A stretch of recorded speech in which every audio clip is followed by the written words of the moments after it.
પ્રકાશ આવશે. હા, પ્રણામ સાહેબ. પ્રણામ. મંગલમ ભગવાન વીરો મંગલમ ગૌતમ પ્રભુ મંગલમ સ્થૂલભદ્રાથ્યા જૈન ધર્મોસ્ત મંગલમ.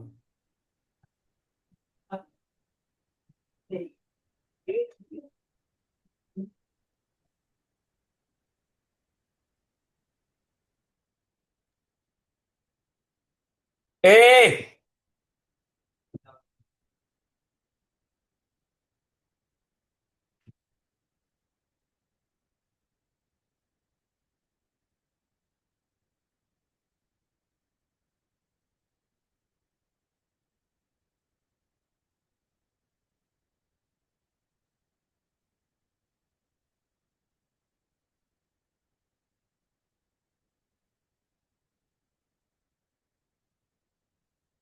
સંસાર દાવા ગઈકાલે આપણે એની પૂર્વ ભૂમિકા કરી હતી. હરિભદ્ર શ્રી મહારાજ સાહેબ આ ગ્રંથના રચયિતા છે. એક એક ગ્રંથે એક એક પંચેન્દ્રિય જીવની હત્યાનું પાપ દૂર થાય છે. તો મનથી વિચાર કરો, મનનું પાપ અથવા કાયાના પાપ કરતા વચનના પાપમાં વધારે તાકાત છે, અને વચનના પાપ કરતા મનના પાપમાં એથી વધારે તાકાત છે. તો મનના પાપમાં સૌથી વધારે તાકાત હોવા છતાંય એક ગ્રંથ, એક સૂત્ર, એની રચના જો કર્મ ખપાવતી હોય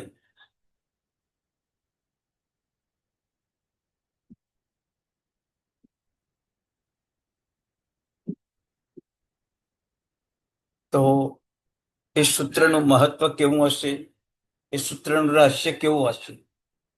એક આચાર્ય ભગવંત આ સૂત્ર રચના કરે છે, તો બી આટલું મહત્વ છે, તો ગણધર ભગવંતો જયારે સૂત્રની રચના કરતા હશે ત્યારે કેટલું મહત્વ હશે વિચાર.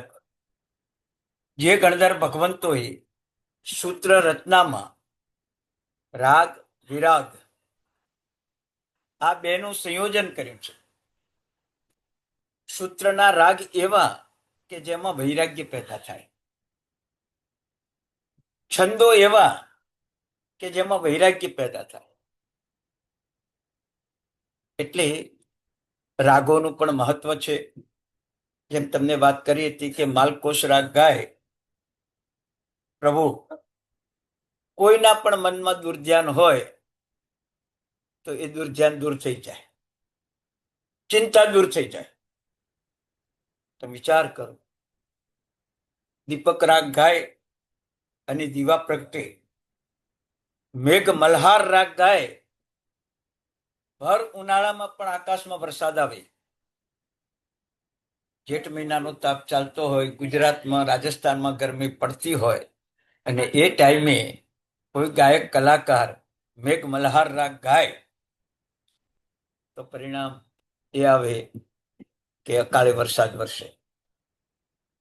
અજીત શાંતિ જેવા વિશિષ્ટ છંદો અને વિશિષ્ટ રાગો, અજીત શાંતિની અંદર 40 ગાથા અને એમાં 5,68,69,584 રોગ નાશ કરવાની તાકાત અજીત શાંતિમાં છે. પણ રાગ અને વૈરાગ્યનું સંયોજન થાય તો જ. કેવળ રાગનું સંયોજન થાય તો કદાચ સંસાર પણ વધી જાય, પણ રાગ સાથે વૈરાગ્યનું સંયોજન થાય ને તો તત્કાળ ચમત્કાર પણ દેખાય અને આત્માનું ઉર્ધ્વગમન પણ થાય. એક એક ગાથાએ 25-25 લાખ રોગ મટે છે. તમે વિચાર કરો,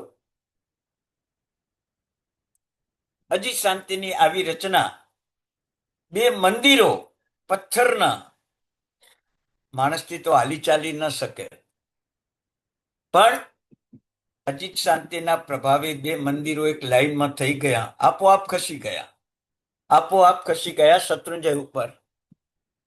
આ રાગનો પ્રભાવ આ રાગનો પ્રભાવ પુણ્યશાળી.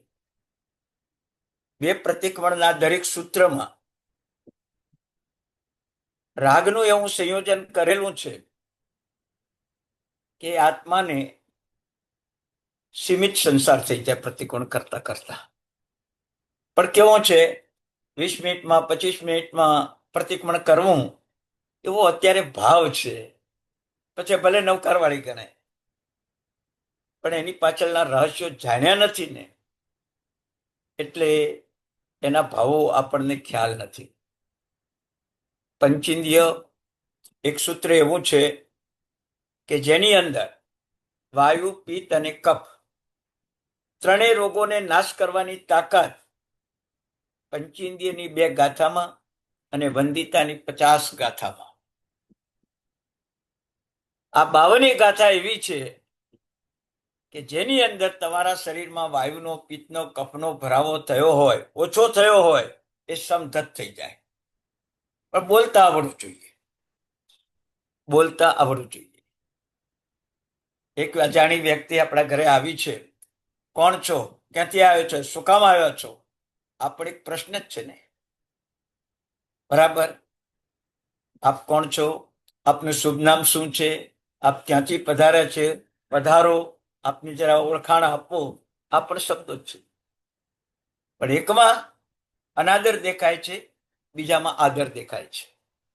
એમ ફટાફટ પ્રતિક્રમણ કરવું, ઝડપી પ્રતિક્રમણ કરવું, એ ગણધર ભગવંતોનો અનાદર છે. એમણે બનેલા સૂત્રો, એને બનાવેલી વિધિ, કે આપણે એનો અનાદર કરીએ તો શું થાય? વિચાર કરજો. કોઈ મુસલમાનની મસ્જિદને તમે પથ્થર મારો, પગ અઢાડો, થૂકો, એની આજુબાજુ અશુચિ કરો, શું થાય? એ સામાન્ય મસ્જિદ છે, સામાન્ય કોમ છે, છતાંય મરણનો ભય રહેલો છે, નાશનો ભય રહેલો છે. એમ ગણધર રચિત સૂત્રો કરોડો ભાવના કર્મ કપાવે. ખુદ ગણધર ભગવંતો જે સૂત્રોથી પ્રતિક્રમણ કરે, એ જ સૂત્રોને આપણે ફટાફટ બોલીને પ્રતિક્રમણ કરી લઈએ. શું ભાવ આવે પુણ્યશાળી? તમે વિચાર કરજો. બરાબર. ભગવાનની પ્રતિક્રમણ આવશ્યક કેમ કહ્યું? 2 કારણોથી. અત્યારે એક જ કારણ બતાવવામાં આવે, પાપનો નાશ કરવા માટે પ્રતિક્રમણ કરવાનું. અજ્ઞાનતા છે. પાપના નાશ સાથે વૈરાગ્યને પેદા કરવા માટે પ્રતિક્રમણ કરવાનું છે. રાગની પ્રભાવકતા જાણી નથી એટલે વૈરાગ્યની વાત આવતી જ નથી. વર્તમાન કાળમાં ભણેલા ગણેલા સારા અધ્યાપકો, પંડિતો રાગના વિષયને વિશે ઊંડા ઉતર્યા જ નથી. એટલે વૈરાગ્યની વાત તો 2 પ્રતિક્રમણમાં કોઈ પાસે સાંભળવા જ ન મળે. અજીત શાંતિપામ પર વૈરાગ્યની વાત સાંભળવા જ ના મળે.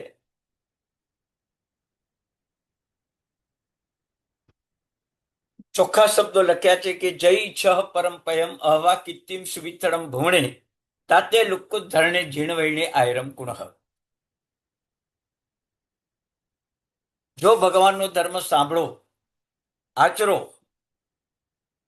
તો આ ભાવમાં જ્યાં સુધી તમારો સંસાર પૂર્વ કર્મના કારણે ઉભો છે ત્યાં સુધી સુખ, શાંતિ, સમૃદ્ધિ મળે, પ્રાંતે તમને મોક્ષ પણ મળે.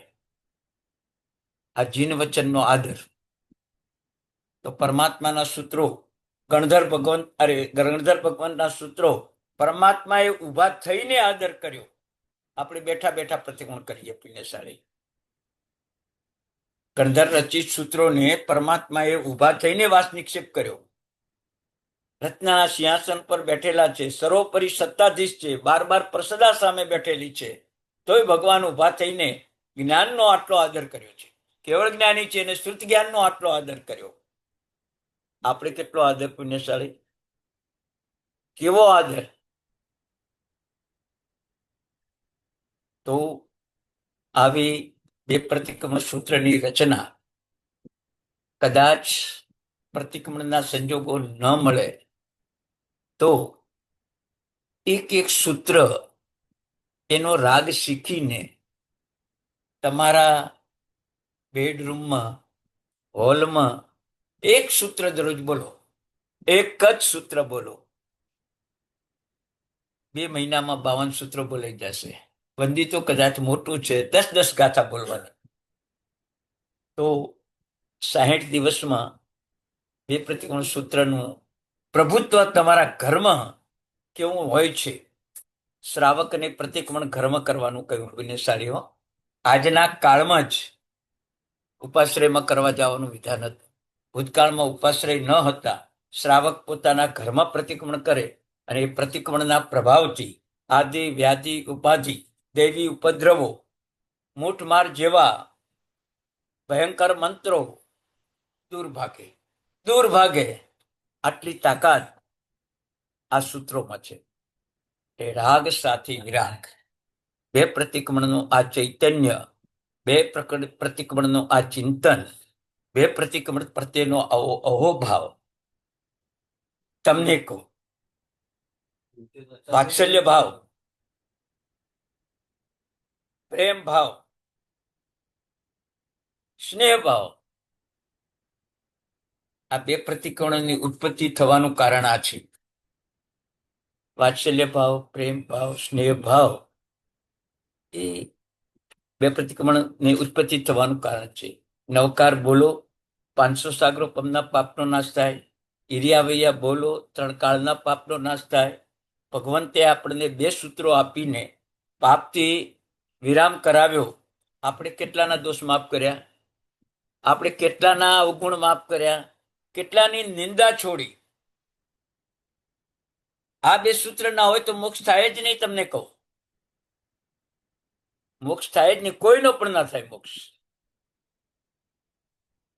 તો આ 2 સૂત્રોની તાકાત કેટલી હશે? ભણકદક બોલતા અહિમતા મુનિને કેવળ જ્ઞાન થઈ જાય. ઈરિયાવૈયા બોલતા સેંકડો રત્નની પ્રતિમાને સેંકડો સોનાના દેરાસર બંધાવવાનું પુણ્ય બંધાતું હોય તો એ ઈરિયાવૈયામાં તાકાત કેટલી? તો પુણ્યશાળી એક સૂત્રનું જો વિવરણ કરવા બેસીએ ને તો કદાચ આપણને એના માટે થોડો સમય બી આપવો પડે.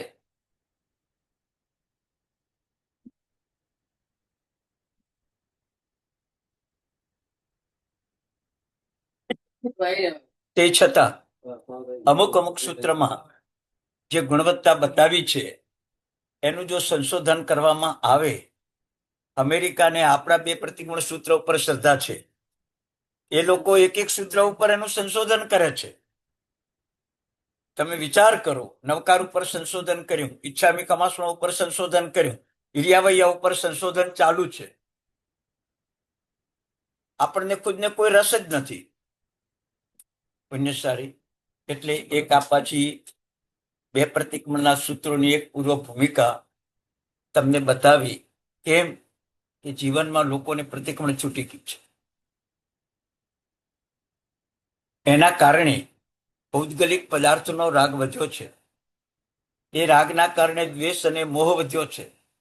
એના કારણે પારિવારિક સંબંધો, સામાજિક સંબંધો એમાં ઉણપ આવી છે. એના કારણે વેર વધ્યા, મિત્રભાવનો નાશ થયો. એક પ્રતિક્રમણની ગેરહાજરીમાં કેટલા દોષો પેદા થાય ભગવાને કહ્યું છે. ભગવાને કહ્યું છે. કદાચ જીન મંદિર ન જવાય તો ચાલશે, પણ પ્રતિક્રમણ આવશ્યક છે. જીન મંદિર ન ગયા હોય તો કોઈ પ્રાયશ્ચિત નથી. પ્રતિક્રમણ ન કર્યું હોય તો લાયકાત નથી. તો જીવનમાં ઉદયાન મંત્રી યુદ્ધના મેદાનમાં એક બાજુ વૃક્ષ નીચે બેસીને પ્રતિક્રમણ કરતા હતા. 90 વર્ષની ઉંમરે પ્રતિક્રમણ કરતા હતા.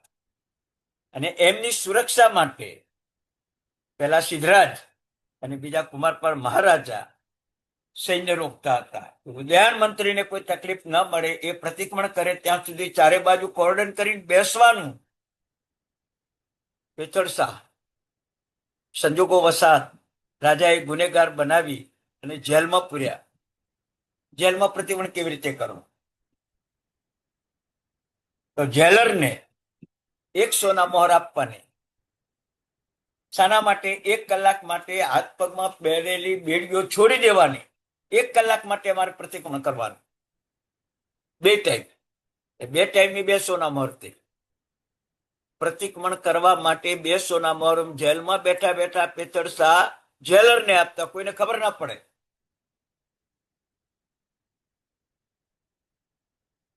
તો એ પેથડ શાહ વસગરમના પ્રભાવે જેલમાંથી દેવતાએ બહાર કાઢ્યા. દેવતાના સહાયથી એ નીકળી ગયા. પુણ્યશાળી આવો પ્રતિક્રમણનો પ્રભાવ, આવા સૂત્રોનો પ્રભાવ, રાગ સાથે વિરાગનું એક દર્શન આપણે ચોક્કસ કરવું જરૂરી છે. આજે સંસાર દાવા તરફ આપણે થોડા આગળ વધીએ. એ સંસાર દાવા, એમાં પહેલી ગાથા છે એ ઉપજાતિ નામનો છંદ છે. ઉપજાતિ નામનો છંદ છે. સામાન્યતઃ છંદના બધા પ્રભાવ મારા સ્મૃતિમાં અત્યારે નથી, પણ ઉપજાતિ છંદના પ્રભાવમાં આપણને 2 કામ બતાવ્યા છે. એક, નિશ્રા વિના નિર્વાણ નહીં. નિશ્રા વિના નિર્વાણ નહીં. દેવગુરુ અને ધર્મની નિશ્રા પ્રાપ્ત ન થાય, એનું નિર્વાણ ન થાય. એ પહેલી ગાથાનું મહત્વ છે. તો નિર્વાણ પ્રાપ્તિનું કારણ નિશ્રા છે. તો પહેલી ગાથામાં પ્રભુ તત્વની નિશ્રા બતાવી છે.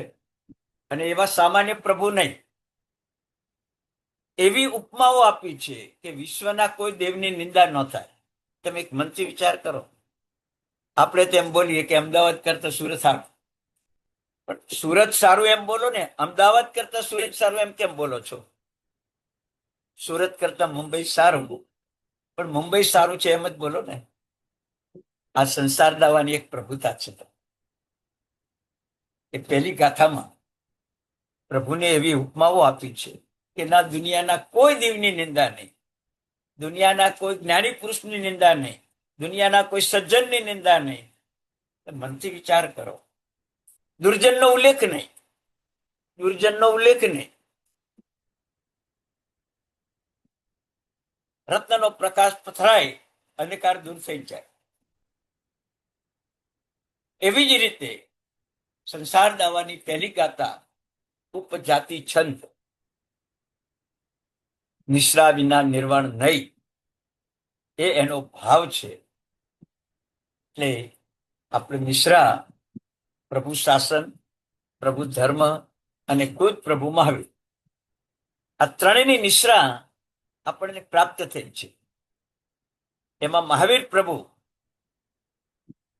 પોતાની વીરરસ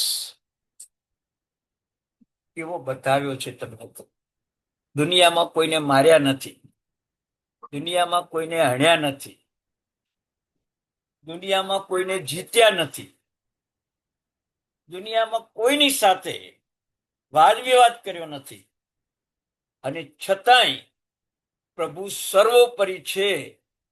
આવી ગુણવત્તા સંસાર દાવામાં બતાવી છે. આપણે તો કેવું છે કે એક જગ્યાએ ખૂબ ઉદારતા બતાવી હોય ને તો શ્રેષ્ઠી તરીકેનો વિરોધ પામીએ. ક્યાંક કોકને પરાજિત કર્યો હોય ને તો શક્તિશાળી તરીકેનો વિરોધ પામીએ. આપણે એક નિમિત્ત સિવાય આપણને વિરુદ્ધ મળતા નથી. પ્રભુએ કોઈ પણ નિમિત્ત ઉભું કર્યું નથી, અને છતાંય વિરુદ્ધ પ્રાપ્ત થયા છે. આવા મહાપુરુષની નિશ્રા કેવું કલ્યાણ કરે, તમે વિચાર કરો. સૂર્યમાં પ્રકાશ છે એવું કોઈ મૂર્ખ માણસ બોલે નહીં. સૂર્ય એટલે જ પ્રકાશ, ચંદ્ર એટલે જ પ્રકાશ, એમ પ્રભુ એટલે જ સર્વોપરી સત્તા.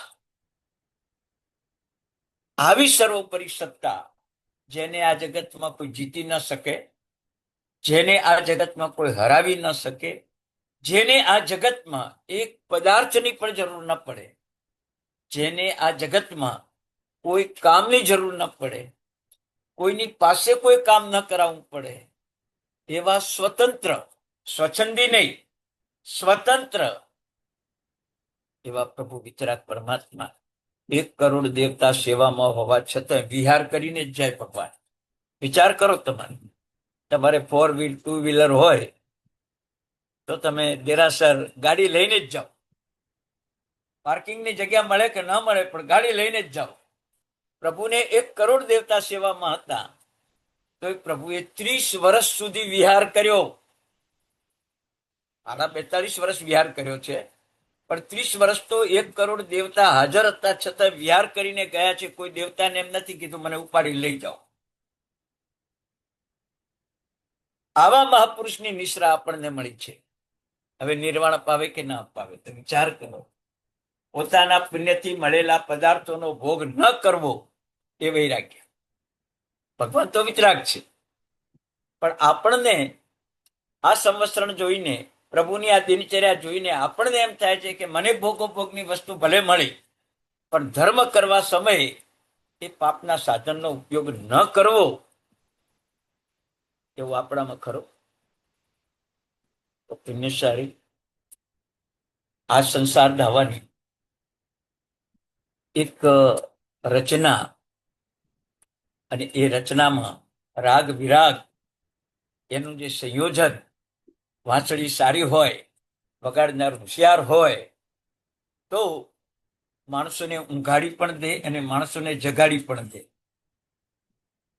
હમણાં 4 મહિના પહેલા એક કથા વાંચી હતી. એ કથાની અંદર એક વ્યક્તિ વાંસળી વગાડે છે અને આખો રાત દરબાર ઊંઘી જાય છે. બધાના ખીચામાંથી પૈસા કાઢી લે છે, હાથમાં પહેરેલા આભૂષણો કાઢી લે છે, ફરીથી વાંસળી વગાડે છે, બધાને જાગૃત કરે છે અને કહે છે કે હવની વસ્તુ લઈ લો. આ પ્રત્યક્ષ પુરાવા તમને બતાવું. તો આવો રાગ અને વિરાગનો સંયોગ, સંસાર દાવામાં ઉપજાતી છંદ, અને એની અંદર જે પરમાત્માના વિશેષણો, એક એક વિશેષણ પાછળ જે તાકાત, વિના યુદ્ધ, વિના શસ્ત્ર અને છતાં વીરત્વ, મહાનમાં મહાન. પ્રભુ મહાવીરને ઉપનામથી કહેવામાં આવે છે વીર ભગવાન. વીર ભગવાન. બસ હવે સંસાર દવાની પહેલી ગાથા લઉં છું, અને સાધારણ જે રીતે હું રાગ શીખ્યો છું એ પ્રમાણે તમને અત્યારે એકવાર બોલી બતાવું છું. કારણ એ રાગનું માધ્યમ પણ બહુ પુણ્યથી મળે છે. બધાની સ્વર પેટી સુંદર હોતી નથી. આહાર, એના ઉપરનો કંટ્રોલ ભાવ આપણી સ્વર પેટીને શુદ્ધ રાખે છે. વર્તમાન કાળમાં પણ આપણે જોઈએ છીએ કે સ્વર સામ્રાજ્ઞી અનેક હસ્તીઓ થઈ ગઈ. સ્વર સમ્રાટ ઓમકારનાથ જેવા સંગીતકારો હમણે થઈ ગયા નજીકના કાળમાં. એમની જે તાકાતો હતી સ્વરના કારણે, એ તાકાત હજી આપણામાં નથી. પણ છતાંય અમૃતમાંથી એક બિંદુ મળે ને તો અમર થઈ જવાય. એક બિંદુ મળે ને તો અમર થઈ જવાય પુણ્યશાળી. બસ તો આપણને જેટલું રાગનું માધ્યમ છે એટલું તો રાગનું માધ્યમ અત્યારે થોડું કઈ બતાવું છું, પણ કદાચ આનાથી સુંદર રાગ, એનો લય તમને ખબર પડી જાય ને તો તમને એ સારું, કોઈ અર્થ ના આવડે, તમને કોઈ મંત્રાક્ષરની સમજ ન પડે, પણ એક આ રાગ જ તમારામાં વૈરાગ્યને બીજ વાવે છે. વૈરાગ્યને બીજ વાવે જે 2 પ્રતિક્રમણ સૂત્રો. વૈરાગ્ય આવે એટલે કસાય દૂર થાય, કસાય દૂર થાય એટલે આપણામાં ક્ષમતા આવે, ક્ષમતા આવે એટલે ભૌતિક લક્ષ્મી તમારા તરફ દોડીને આવે, પણ તમે આધ્યાત્મિક લક્ષ્મીમાં પુરાયેલા છો. પોતાની સ્ત્રી સાનુકૂળ હોય તો ભલે ને આકાશમાંથી દેવી આવે તો એનું આકર્ષણ ન હોય, એનું આકર્ષણ ન હોય. એમ અધ્યાત્મ લક્ષ્મી જો આપણને પ્રાપ્ત થતી હોય તો ભૌતિક લક્ષ્મી ચરણોમાં આલોટી તો આપણને આકર્ષણ ના હોય. એ આ સંસાર દાવાની મૂડી છે. આ સંસાર દાવાની ગુપ્ત મૂડી છે. હવે સંસાર દાવા નલ દાહનીરા સમોહ દુલે અરણી સમીરમ માયા રસાદારણ સારસીરમ નમામિ વીરમ ગિરિસારધીરમ. એમ કહેવાય છે કે સંસાર દેવાની પહેલી ગાથા યોગશાસ્ત્રમાં આપણા શરીરમાં 7 ચક્રો બતાવ્યા છે. કરોડરજ્જુના મૂળમાં, જનનેન્દ્રિયમાં, નાભીમાં, છાતીમાં, ગળામાં, ભાલમાં અને મસ્તક ઉપર એવા 7 ચક્રોનું અવધાન બતાવ્યું છે. એમાંથી આ પહેલી ગાથા 2, 5, 7 વાર તમે બોલો તો કરોડરજ્જુના મૂળમાં રહેલું જે ચક્ર એ સંચાલિત થાય. અને તમને ખબર છે, શેલ પૂરે એટલે ઘડિયાળના બધા ચક્રો ચાલુ થઈ જાય. એવી રીતે આ સંસાર દાવાની પહેલી ગાથા બોલવાથી છેલ્લું જે ચક્ર 7મું એ ચાલુ થાય એટલે ઉપર સુધીના ચક્રો ચાલુ થઈ જાય. જૂની ઘડિયાળો જોજો તમે, એને ખોલીને જુઓ ને તો બધા ચક્કર ફરતા હોય. સેકન્ડ કાંટો, મિનિટ કાંટો, કલાક કાંટો, બધા ચક્કર ફરતા જ હોય. એવી જ રીતે 7 ચક્રોને સંચાલિત કરે એવી એકા ગાથા, અને એના સંચાલિત થવાથી શરીરમાં રોગો ઉત્પન્ન થયા હોય તે દૂર થઈ જાય અને એટલી તાકાત વધે કે રોગો ઉત્પન્ન થાય છે. રાગનો પ્રભાવ વૈરાગ્ય છે, એમ રાગનો પ્રભાવ રોગ નાશ કરવાનો પણ છે. રાગનું આટલું મહત્વ છે. અત્યારે ભૌતિકમાં તામસી રાગ ચાલ્યો છે. આપણે ત્યાં સાત્વિક રાગ, તામસી રાગ, સ્વાર્થી રાગ, આવા 3 ભેદ બતાવેલા છે. સાત્વિક રાગ એટલે શાંત રાગ, જેમાં એક હાર્મોનિયમ હોય, એક ઢોલક હોય, તબલા હોય અને સંગીતકાર ગાતો હોય, જેની અંદર મનોભાવ ઊંચા આવતા હોય, એ સાત્વિક રાગ છે, જેને સત્વસ કહેવાય છે. પછી રજો રાગ, જે સ્વાર્થી રાગ છે. આપણે આવું કરશું તો આપણને આવો લાભ થશે, એ રજસ રાગ છે. અને અત્યારની દુનિયામાં દરેક સંગીતકારો પાસે તામસી રાગ છે. તમે બેઠા હોય તો ઉભા થઈ જાઓ, નાચવા માંડો, મનોભાવ ના પલટાય, શરીરના ભાવો પલટાય. તમે નાચી નાચીને તમે એમ લાગે કે મેં બહુ સરસ પ્રભુ ભક્તિ કરી છે, એવો ભાવ તમને આવે. આ તામસી સંગીત છે. એની અંદર કદાચ ભક્તિ કરતા કરતા કર્મ બંધ થઈ જાય. આ તમને કહું, એમાં કર્મ નિર્જરા કે પુણ્ય બંધાય એવું નથી. આ તમને કહું, ભગવાનના મંદિરમાં તામસી રાગ ગાવો એટલે પાપ. પણ આજના કાળમાં તમે કોઈને નહીં સમજાવી શકો. અત્યારે તામસી રાગ જ ગમે, રાતની ભાવનાઓમાં તામસી રાગ જ ગમે. નાચો કૂદો એ જ રાગ ગમે. કોઈની નિંદા નથી કરતો પુણ્યશાળી, પણ રાગ પાછળ રોગ નાશ કરવાની અને રાગ પાછળ જે વૈરાગ્યની તાકાત હતી, એ બેનો તમે ખતમ કરી નાખી. એ તામસી રાગ. એ તામસી રાગ. તો હંમેશા તામસી રાગમાં કોઈ દિવસ પ્રભુ ભક્તિ થાય જ નહીં, માત્ર દેખાવ રહે. રાજસી ભાવમાં ભક્તિ દેખાય, પણ જેને નિયાણું કહેવાય, સંસારના સુખ માટે, યશ પ્રતિષ્ઠા માટે તમે નાચો છો. સાત્વિક રાગમાં તમારો મનોભાવ જ એટલો ઊંચો થઈ જાય કે એમાં તમે અનંતા ભવની કર્મ નિર્જરા કરી બેસો. રાવણે સાત્વિક ગીત ગાયું, સાત્વિક વાયોલિન વગાડ્યું, તીર્થંકર નામકર્મ બાંધ્યો. નાચી મંદોદરી, પણ તીર્થંકર નામકર્મ તો રાવણે બાંધ્યું રાગના કારણે. પ્રભુ ભક્તિમાં એવો રાગ આરોપાઈ ગયો કે વૈરાગ્યથી પર બની ગયા. અલ્પાંશે વૈરાગ્ય આવી ગયો અને સંકિત પામીને તીર્થંકર નામકર્મ બાંધી દીધું. તો આ રાગનું પ્રભુત્વ, રોગનાશ અને વૈરાગ્યનું પ્રગટ. સંસાર દાવા નલ દાહ નીરવ. સંસાર રૂપી દાવા નળના તાપને ઓલવવામાં પાણી સમાન. વિચાર કરજો, ભગવાને અનેક જીવોને ધર્મ પમાડ્યું અને એ ધર્મ પમાડવાથી અનેક જીવો ધર્મ માર્ગે વળ્યા, ધર્મ પામ્યા.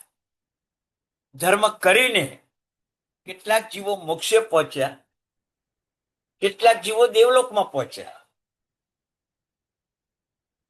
છતાંય ભગવાનને દેવલોકની ઉપમા ના આપી કે ભગવાનનો ધર્મ દેવલોકમાં લઈ જાય છે, ભગવાનનો ધર્મ મોક્ષે લઈ જાય છે, એ જ ઉપમા આપી. એટલે સંસાર રૂપી દાવાનળના તાપને ઓલવવાને પાણી સમાન. ભગવાન એવા જળ જેવા છે, નિર્મળ જળ જેવા છે કે સંસારમાં જે કસાયોનો તાપ, આતાપ, એનાથી જે આપણે સંકલિષ્ટ છીએ, અને એ પ્રભુ તત્વરૂપી નિર્મળ જળ આપણા ઉપર વરસે ને એટલે એ તાપ ઓલવાઈ જાય. એટલે ઘણીવાર આપણને થાય છે એ રસ્તામાં ચાલતા સુંદર સ્ત્રી જોઈ હોય તો આકર્ષણ થઈ જાય છે, પણ પ્રભુને જોઈને પ્રભુત્વ એના પ્રત્યેનું આકર્ષણ થતું નથી. આટલી આપણામાં ખામી છે. એ ખામી દૂર કરો. દુનિયાના પદાર્થો જોઈને ગમે ત્યાં રાગ થઈ જાય છે, પણ દેરાસર ઉપાશ્રયમાં રહેલા મહાપુરુષોને જોઈને કોઈ રાગ થાય એવો ભાવ આપણને આવતો નથી. કેમ નથી આવતો? સંકલેશો, તાપો, કસાયો, એનાથી આપણે ભરપૂર છીએ. અને એમાં પ્રભુ મહાવીર એ પાણી રૂપ છે કે તમે એમના શરણે જાઓ, તમારા બધા સંકલેશો દૂર થઈ જશે. નો યુદ્ધ, યુદ્ધ કરવાનું જ નથી. મનોવૃત્તિને સાત્વિક બનાવવાની, અને સાત્વિક મનોવૃત્તિ કહેવાય છે કે હાથમાં લાકડી હોય તો કૂતરું દૂર ભાગે, મારવાની જરૂર જ નથી, સામનો કરવાની જરૂર નથી, પણ હાથમાં લાકડી છે ને દૂર જ ભાગે. હાથમાં ગન છે ને શત્રુ હાથ ઊંચા કરી નાખે. એવી જ રીતે પ્રભુનું સ્મરણ આપણામાં છે ને તો આ કસાયો શાંત થઈ જાય, કસાયો શાંત થઈ જાય. પ્રભુનું સ્મરણ રાખો. શ્રેણિક મહારાજા દિવસમાં હજારો વાર વીર વીર શબ્દ બોલતા હતા. ધર્મ પામ્યા પછી, મૃત્યુ પામ્યા પછી એમના અગ્નિ સંસ્કાર કરવામાં આવ્યા. જ્યારે મસ્તકનું હાડકું ફાટે છે ત્યારે એમાંથી વીર શબ્દ લોકોને સાંભળવા મળ્યો હતો. વિચાર કરો એ કેવું વીરમય એમનું જીવન હશે. શ્રેણિક મહારાજાને તમે વિચાર કરજો, પોતાનો દીકરો 100 ફટકા મારતો હતો તો એ કસાય નથી થયો. શરીરમાં દરરોજ લોહીની ધારા વહેતી હતી તો ઔષધની ઈચ્છા નથી કરી, પ્રભુને વિનંતી નથી કરી કે ભગવાન તું મને બચાવ, સહન કરીશ પ્રભુ, તારા ધર્મનું ગૌરવ વધે એટલું હું સહન કરી લઈશ. વિચાર કરજો આવા કષ્ટો સહન કરવાની તાકાત પણ પ્રભુ વીરનું સ્મરણ જ હતું. દરરોજ 100 ફટકા, ખાવામાં કાંઈ જ નહીં આપવાનું. વિચાર કરજો, આટલું પણ સહન કરી શક્યા પ્રભુ વીરના નામના પ્રભાવથી. એ જ મહાવીર આપણને મળ્યા. આપણી શ્રદ્ધા ભંગ થઈ ગયા, શ્રદ્ધા ભંગ થઈ ગયા. શ્રેણિક મહારાજાનું જે વીરનું સ્મરણ 100 ફટકા સહન કરાવે, જેલમાં પુરાવે, રાજ્ય સત્તા છોડાવે, મનમાંથી રાજ્ય સત્તા નીકળી જાય, નરકમાં જવાનો ભય હતો, નિવારવા માટે પ્રભુએ ઘણા ઉપાય કર્યા પણ ના નિવારી શક્યા. એ ભય માથે છે અને છતાંય ક્ષમતા રાખી છે, છતાંય ક્ષમતા રાખી છે. તમે વિચાર કરો, આપણને એક જીવલેણ રોગ આવી જાય ને તો વિષમતા ઊભી થઈ જાય. એમને વિષમતા ઊભી થઈ જ નહીં. નરકમાં જવાનું છે, અહીંયા દીકરો 100 ફટકા મારે છે, જેલમાં એકાકી રહેવાનું છે, સત્તા હાથમાંથી ચાલી ગઈ છે, કોઈ દુઃખ નહીં, કોઈ દુઃખ નહીં. જે વીર પ્રભુ આવા ભક્તો તૈયાર કરે, એવા વીર પ્રભુનું શરણું લેવાય કે ના લેવાય તમને પૂછું છું. એવા વીર પ્રભુનું શરણું લેવાય કે ના લેવાય? હવે જયારે સંસાર દાવાની પહેલી લીટી બોલશો તમે, આ શ્રેણિક મહારાજા યાદ આવશે. તો 100 ફટકા સહન કરનાર, હાથમાંથી રાજ્ય સત્તા લૂંટી લેનાર, નરકમાં જવાનું નિશ્ચિત, કોઈ ચિંતા નહીં, પ્રભુ વીર મારી સાથે છે, જે થવાનું છે થશે. મારે મારા આત્માને વીર પરમાત્મા સાથે જોઈન્ટ રાખવો છે, બસ બીજું કઈ નહીં. આ એક લાઈન કેવી પ્રભુત્વ વાળી છે, તમે વિચાર કરો. આપણે આવા દ્રષ્ટાંતો જાણ્યા નથી ને, એટલે આ સંસાર દાવામાં બહેનો તો કાયમ માટે બોલતી જ હોય. પણ એમને પૂછીએ કે આ સંસાર દાવા કેમ બોલો? પ્રતિકમાં લખ્યું છે ને વિધિ કરી છે, એટલે આમાં વિધિ કરી લેવાની. પણ વિધિ પાછળનું રહસ્ય શું છે? હવે આવું વીર પ્રભુનું સાત્વિક સ્મરણ જો આટલું કામ કરી શકતું હોય, તાપ, સંતાપ, કષ્ટ, દુઃખ, ઉપદ્રવ, આદિ, વ્યાધિ, ઉપસર્ગ, પરિસર બધાને દૂર કરવાની તાકાત માત્ર પ્રભુ વીરમાં છે. આ શ્રદ્ધા, આ સાત્વિક ભાવ એ તમને અત્યારે કેવું થયું, પ્રભુને આંગી બનાવે ને, આંગીથી ભગવાન કેવા લાગે છે? આ તામસી ભાવ. ભગવાન તો વિતરાગ છે, તમારી આંગી વિતરાગ નથી. તમે સોના ચાંદીની આંગી બનાવો ને તો વિતરાગતા નથી. પ્રભુ વિતરાગ છે. વિતરાગતાના કારણે આંગી શોભે છે, આંગીના કારણે પ્રભુ નથી શોભતા. પણ આજ દુનિયામાં એક ક્રેઝ ચાલ્યો, તામસી ભાવ. આંગીથી પ્રભુ શોભે છે. આંગીથી પ્રભુ શોભતા હોય તો બીજા દિવસે આંગીની પૂજા થાય કે પ્રભુની પૂજા થાય? હું તમને પૂછું, આંગી તો ઉતારી લેવામાં આવે, તો આંગીની કેમ કોઈ પૂજા કરતું નથી? પણ આ તામસી ભાવ અત્યારે આપણામાં પડેલો છે, કાઢો. પ્રભુના કારણે નવંગી કરેલી કેસર પૂજા શોભે છે, કેસર પૂજાના કારણે પ્રભુ શોભે છે એવું નહીં. પ્રભુના કારણે ફૂલો શોભે છે, ફૂલના કારણે પ્રભુ શોભે છે એવો ભાવ નહીં, એ તામસી ભાવ છે. એમાં ફળ ના મળે, મળે તો અલ્પ મળે. આ ભાવ કાઢી નાખો. રાગ, વિરાગ, રોગ, આ બધાની કેવી દેરાસરની અંદર પ્રભુ ભક્તિમાં કેવી રમઝટ છે, પણ એ તમે જયારે જાણો ત્યારે ખબર પડે. એકવાર આવી પ્રભુ પૂજા કરો, શ્રેણિક મહારાજાનું સ્મરણ લાવો, વીર પ્રભુના પરમ ભક્તનું સ્મરણ લાવો. એ સંસાર દાવાનલ દાહનેરા, સમૂહ ધૂલી હરણે સમીરમ. મોહરૂપી ધૂળને હરણ કરવામાં પવન સમાન. યાદ રાખજો, મોહ કેવો છે આપણને? આપણા ઘરમાં સાધુ સાધ્વી ઉતરે વ્યવસ્થા ખરી? આપણી સોસાયટીમાં સાધુ સાધ્વી રહી શકે એવો ઉપાશ્રય ખરો? કે આપણો પ્લેટ મોટો, રીડેવલપમાં જાય કદાચ તો 500 ફૂટના 700 ફૂટ લઈ લઈશો જગ્યા, પણ ઉપાશ્રય બનાવવાની કે દેરાસર બનાવવાની કોઈ ભાવના નહીં હોય. એટલે આપણને મોહ છે, આપણને મોહ છે. સમૂહ ધૂલી હરણે સમીરમ, મોહરૂપી ધૂળને હરણ કરવાને પવન સમાન. જયંતી નામની શ્રાવિકા પ્રભુવીરની હયાતીમાં એ ટાઈમે સાધુ ભગવંતો જંગલમાં રહેતા હતા. પ્રભુ ખુદ જંગલમાં રહ્યા. સાધુઓ પણ જંગલમાં રહેતા હતા. તેમ પુણ્યશાળી તમને કહું, એ ટાઈમે જયંતી શ્રાવિકાના મનમાં એક ભાવ આવી કે વૃદ્ધ સાધુ, બાળ સાધુ, જ્ઞાન સાધુ, સ્થવિર સાધુ, માંદગી વાળા સાધુ, એમને જંગલમાં ઉપચાર થાય કેવી રીતે? મનોભાવ આવ્યો. પોતાના જ મકાનમાં એક સુંદર જગ્યા ઊભી કરી, જેમાં સાધુ સાધ્વીને નિર્દોષ જીવન પ્રાપ્ત થાય એવો આવાસ ઉભો કર્યો. સૌ પહેલો આ દુનિયામાં પહેલો ઉપાશ્રય બનાવ્યો જયંતી શ્રાવિકાએ.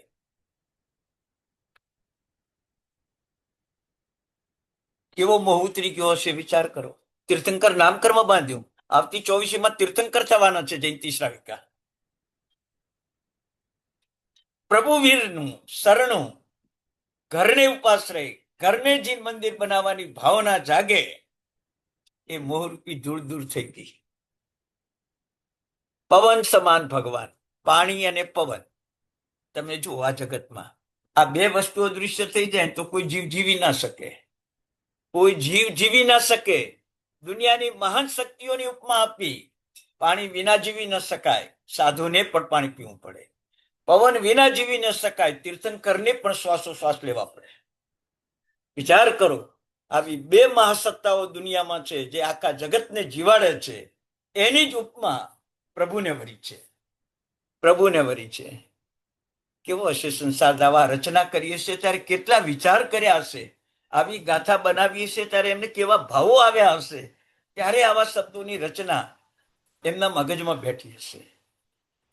તો દુનિયાની બે મહાસત્તા પાણી અને પવન, એની ઉપમા ભગવાન વર્યા હશે.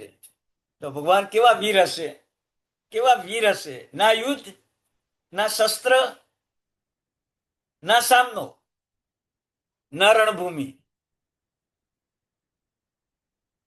બરાબર. આવું પ્રભુનું જીવન. સંસાર દાવાની બીજી લાઈનમાં જયંતી શ્રાવિકાનો મોહ ઉતરી ગયો છે. ઘરને ઉપાશ્રયને મંદિર બનાવવાનો જેના ભાવ છે, એ સ્વયં પોતે તીર્થંકર બનીને આ જગતને તારશે એવું કર્મ બાંધ્યું. તો બીજી લાઈનમાં જયંતી શ્રાવિકાનો દાખલો. માયાર સાધારણ સાર શિરમ. માયારૂપી પૃથ્વીને ખોદવામાં તીક્ષ્ણ હળ સમાન. હળ ખેતરને ખેડી નાખે. સારું હળ હોય ને તો જમીનને 5-5 ફૂટ સુધી ખેડી શકે. 5-5 ફૂટ સુધી, 4-4 ફૂટ સુધી ખેડી શકે. અને એમાં રહેલા મૂળિયા, કચરો, પથરા એ બધાને બહાર કાઢે અને ભૂમિને શુદ્ધ બનાવે. એમાં વાવેલું અઢળક સમૃદ્ધિ આપે, ફળ ફૂલ આપે, અનાજ આપે. એ પૃથ્વી રસકસવાળી કહેવાય. એમ આપણા આત્મામાં માયા કપટના જે બીજો પડેલા છે, એને પ્રભુ વીર, એમનું દર્શન, એમના ઉપરની શ્રદ્ધા, આપણા મનમાં પડેલા માયા કપટ રૂપ જે પથરા, દોષો, એને ખેંચીને બહાર કાઢી નાખે. અને આપણા ઉપર આખું જગત વિશ્વાસ મૂકે એવા નિર્માયી આપણને બનાવે. માયા કપટ વગરના બનાવે, વિશ્વાસ મૂકે. તો વિચાર કરો, પહેલા રાજા મહારાજાઓને કોઈ કામ કરવું હોય ને તો જૈન મંત્રી અને જૈન નગર શેઠે બે અભિપ્રાય આપે, એ જ કામ કરવાનું. આવું જૈનત્વ હતું આપણું. અકબર બાદશાહને પોતાના પિતાના દર્શન કરવા, મૃત્યુ પામેલા પિતાના દર્શન કરવા. તમે વિચાર કરજો, હીર સુરી મહારાજ સાહેબના એક શિષ્ય પોતાની મંત્ર શક્તિથી અકબર બાદશાહના પિતા હુમાયુ સામે બોલાવ્યા. હુમાયુ વાતે ગાતે આવ્યા છે. અકબર બાદશાહ જોડે વાતચીત કરી. અકબર બાદશાહને કેટલીક શંકાઓ હતી, એ હુમાયુને પૂછીને એમને દૂર કરી. અને અકબર બાદશાહ મુસલમાનમાં જન્મેલો, મુસલમાન ધર્મ પામેલો, જૈન ધર્મ ઉપર દ્રઢ શ્રદ્ધાવાળો બન્યો. વિચાર કરો, માયા કપટ જતા રહે ને તો તમે ધારો એ કામ કરી શકો, ધારો એ કામ કરી શકો. અંદર માયા કપટ નહીં રાખો. આજ પ્રભુત્વ છે, આજ સાક્ષાત મહાવીર છે આપણામાં. કસાય જતા રે,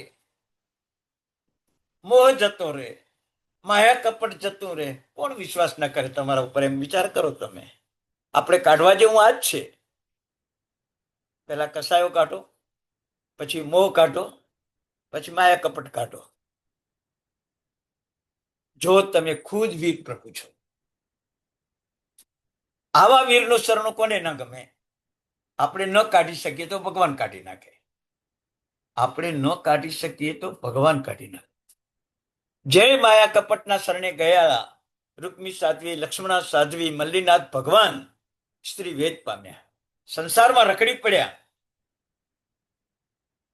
જે માયાથી બહાર નીકળી ગયા અને જે સરળ આત્મા હતા એવા પુણ્યા શ્રાવકના સામાયિકથી શ્રેણિક મહારાજાની નરક ટળે.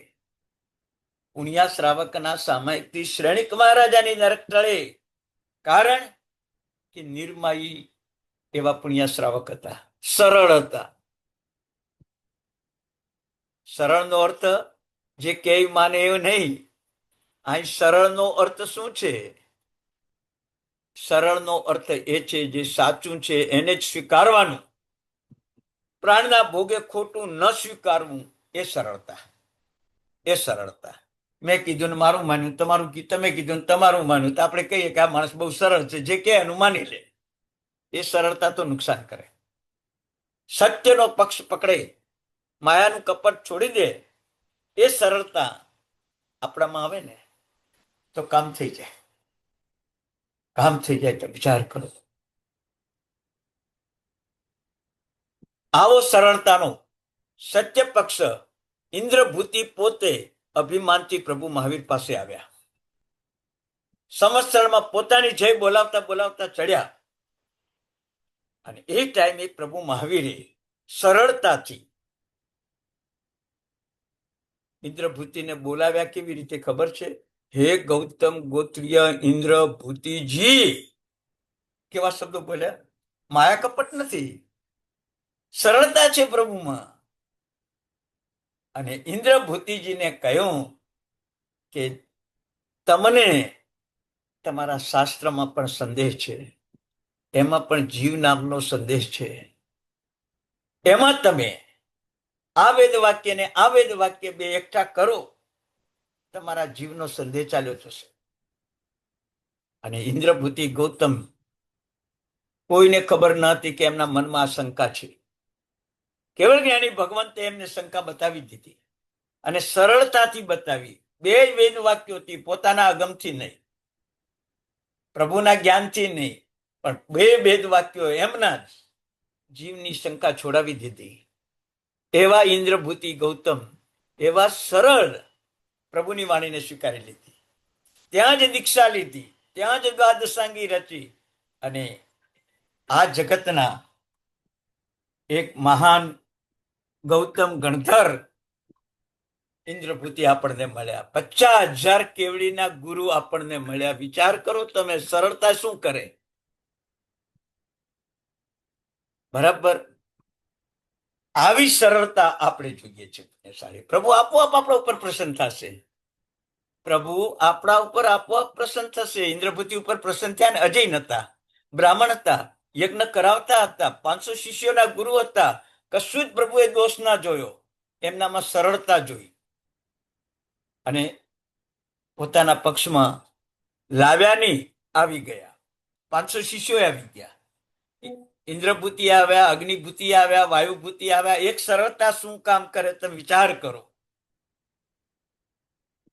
મહાનમાં મહાન 11 બ્રાહ્મણો, વેદ વાક્યના જાણકાર, રાજા મહારાજાઓના પ્રાણપ્રિય, આખા ભારતમાં જેનો ડંકો વાગતો હતો એવા 11 બ્રાહ્મણો સરળતાના કારણે પ્રભુના શિષ્ય બની ગયા.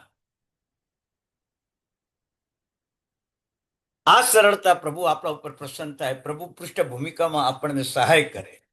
તો ત્રીજી લાઈનમાં ઇન્દ્રભૂતિ આદિ 11 ગણધરો, બીજી લાઈનમાં જયંતિ શ્રાવિકા, પહેલી લાઈનમાં શ્રેણિક મહારાજા,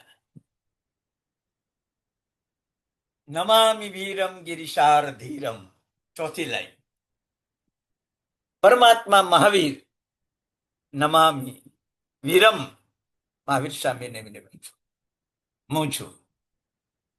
નમામિ વીરમ ગિરિશાર ધીરમ, ગિરિશાર એટલે મેરુ પર્વત અને ધીરમ એટલે ધૈર્યતા.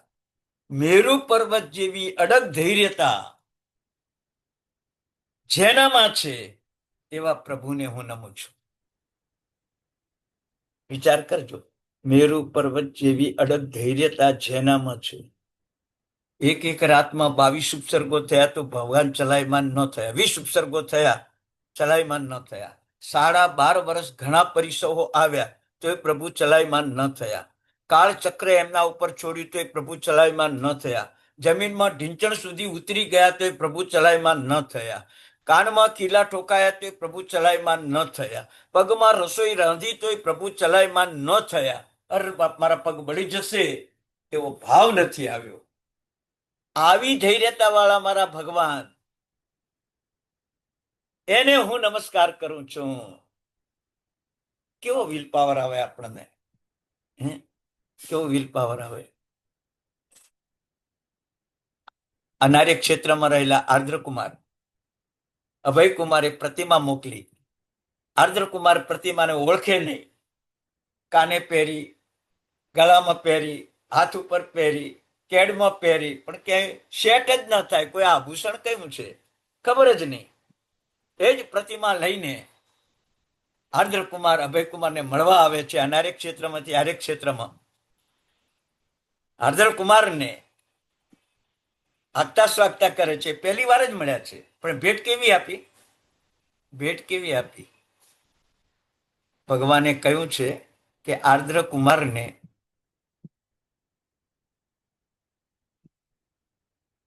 અભયકુમારે જે ભેટ આપીને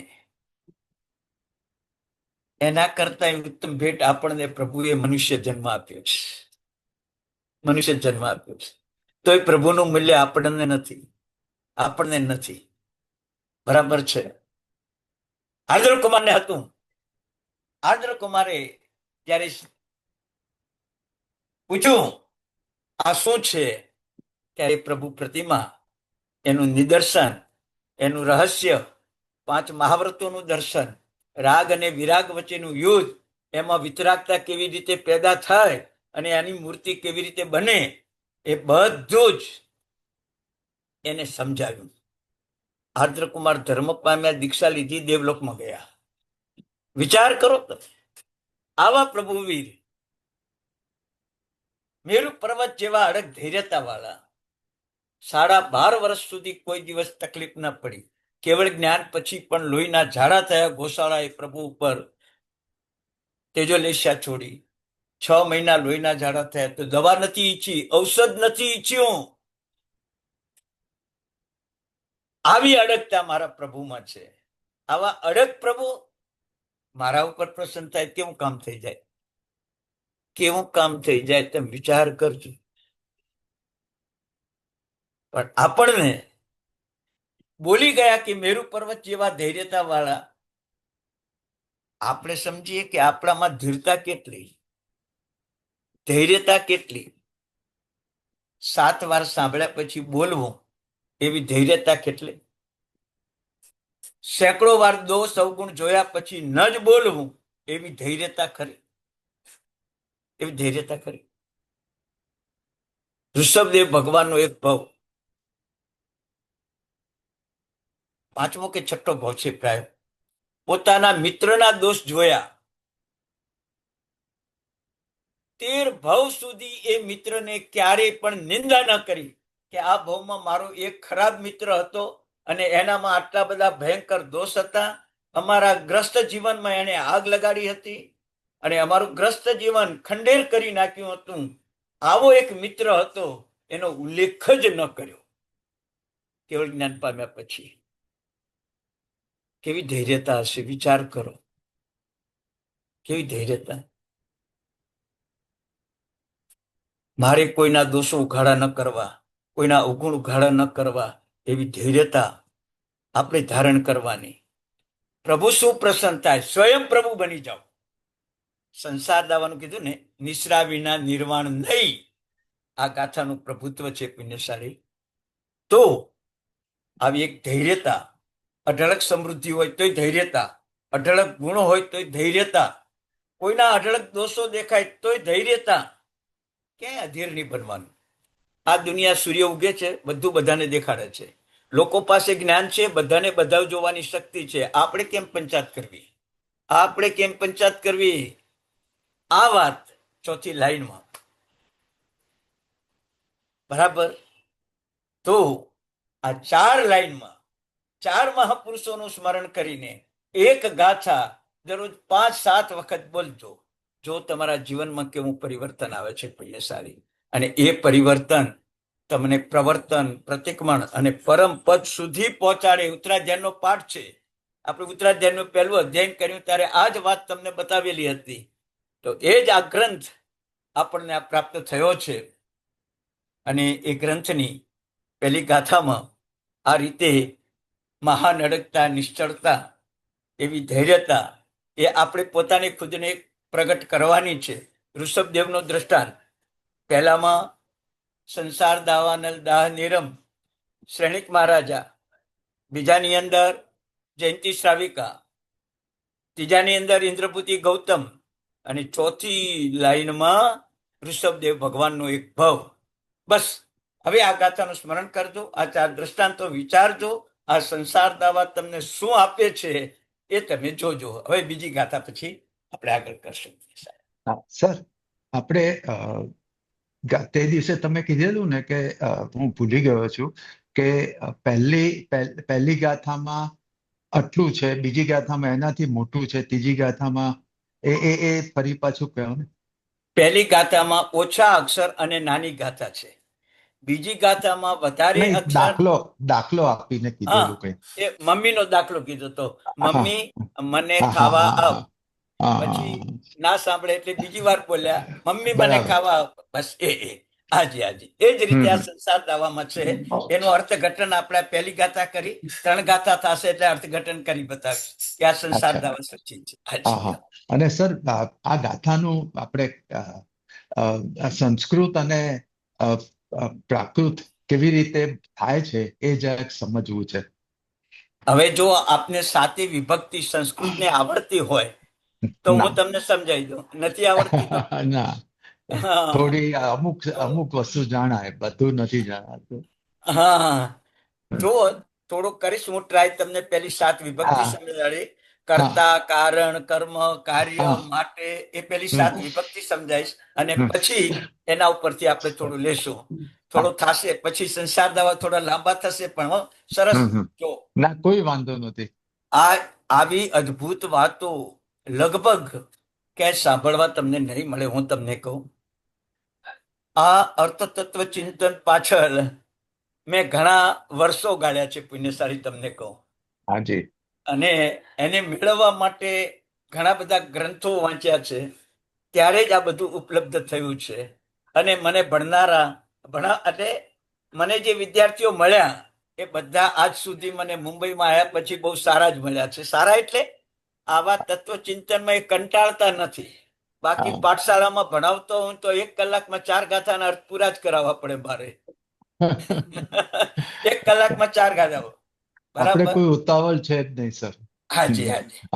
અચ્છા, હવે હું અત્યારે સર કોચિંગ જાઉં છું. કાલે હું કોશિશ કરીશ કેવી રીતે આપણે કરી શકીએ, નહીતર હું આપને ફોન કરીશ અને બધાને જણાવી દઈશ કે કાલે ક્લાસ રાખશું કે નહીં રાખીએ. હાજી હાજી હાજી હાજી. પ્રણામ પ્રણામ. મંગલમ ભગવાન વીરો, મંગલમ ગૌતમ સુકો, મંગલમ સ્થૂળભદ્રાચાર્ય ધર્મોસ્તુ મંગલમ. ભગવાનની આજ્ઞા વિરુદ્ધ કંઈક કહેવાય તો ઈચ્છામી દુકરમ. સૌ સાતામાં રહેજો. સૌને પ્રણામ. પ્રણામ સર. પ્રણામ સર. પ્રણામ પ્રણામ. સુખ સાતામાં રહેજો. હા છે. સર સર તમે શ્રેણિક મહારાજાનું ઓલામાં શું લખાય, જેમ ગૌતમ બુદ્ધનું લખ્યું છે સરળતા, એવી રીતે શ્રેણિક મહારાજામાં શું લખવાનું છે એક વન વર્ડમાં? હા, સ્મૃતિ, સ્મરણ, પ્રભુનું સ્મરણ, સ્મરણ. સ્મરણ, સ્મરણ, યાદ હા, કરવું, હા, હા, હા, પ્રભુને પ્રભુ. યાદ કર્યા, સ્મરણ. અને અવંતી શ્રાવિકા ને અવંતી ને ના. જયંતી, જયંતી, જયંતી જયંતી. શ્રાવિકા જયંતી, જયંતી શ્રાવિકા. એમાં શું લખવાનું સર એક શબ્દમાં? મોહને ઉતારી અને સાધુઓને રહેવા માટે ઉપાશ્રય પોતાના ઘરમાં બનાવ્યો.